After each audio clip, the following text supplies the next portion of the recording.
Before we begin this week's reading, I have some unfortunate news. It seems as though our dear intern Athena, while cleaning some of our machines yesterday, activated a chronovortex and got sucked into it. Shouldn't take too long to get her out, but in the meantime, I, Dr. Drake Phelan, will be doing all the reading. So let us begin. The Persephone Foundation, Timeline Archives, Timeline number 005, Divine Wind Absent. Excerpt from the history of the Cipangu Archipelago. The Cipangu Archipelago was changed forever with the Mongol invasion of 1274. This invasion remains one of the most devastating in history. The Mongol invaders, furious at heavy Japanese resistance in their first landing on Kyushu, razed the island before moving on to Honshu and Shikoku.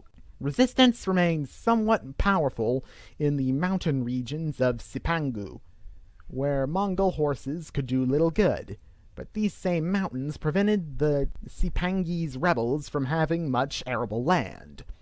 Although the Mongols were unable to take complete control of the archipelago, the establishment of a competing government in the West plunged the archipelago into nearly a century of turmoil.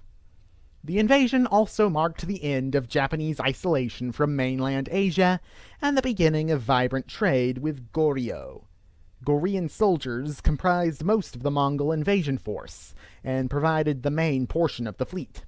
The Goryeo king ruled over the western Cipangese government as a vassal, and many Goryeo settlers moved into the area, much to the anger of the government in Tohoku. Goryeo, itself a vassal of Sina, also opened Cipangu to many Siamese. This marks the creation of two distinct Cipangese identities that persist to this day: the cosmopolitan West and the traditional East. Excerpt from Medieval Asia, 1000 to 1500. The fortunes of the Yuan dynasty declined significantly during the end of the 14th century. Although a powerful empire that had vassals in Goryeo, Cipangu, Nam Viet, and Mai, the Yuan suffered from declining agricultural productivity and internal unrest. The oceanic expeditions of the early 14th century, inspired by the relative success of the invasion of Cipangu, led the Yuan to gain more tributary states and consequently overstretched their capabilities. A period of political instability caused the fall of the Yuan and the rise of a native Han dynasty. This is a fairly straightforward timeline. The Mongols successfully invade Japan.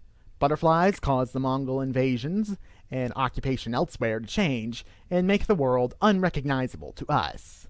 By the 20th century, there is a major shift in the political status quo.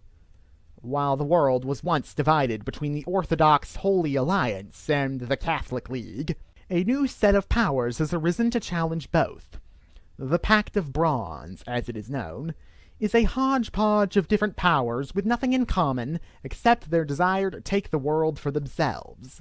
A paranoid, militaristic government has taken over Portugal, once England's closest ally, and wishes to destroy the leftist government in Castile. The Goryeans are a rising industrializing power, concerned that they are next on Europe's list of places to colonize. The Persians are an old power, run by a Mongol-descended dynasty, and wishes to expand its influence at the expense of the Holy Alliance. Ironically, the Holy Alliance and the Catholic League are discussing creating a united front against these upstarts, agreeing that the devil they know is better than one they do not. Points of interest: revolted against the French colonial regime, but were quickly taken over by pro-French militarists. The more things change. Former Portuguese colony. Good source of cash crops, if extremely racist. The Empire of Aztlan, has preserved much of its pre-colonial culture and even has its own weird form of Catholicism.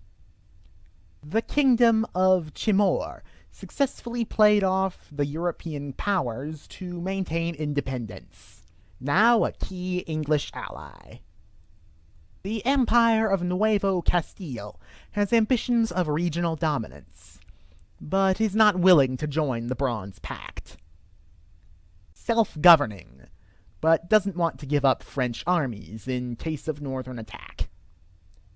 The world's only communist state. The Portuguese plan on destroying them first. Although they've been united with the English for over 2 centuries, the Dutch maintain a separate culture and language. The Holy Roman Empire has seen better days, but at least it's properly united now. Ordenstadt is the only Catholic state within the Holy Alliance. Egypt is still mostly Muslim, but the Orthodox and Coptic minorities rule the country with the help of Byzantine bayonets. Provides quite a bit of oil to the Persian bloc. Dislike the Persians, but hate the Europeans more. Never recovered from the Mongol invasion. This has been a Persephone Foundation Timeline Reading. Thank you for listening.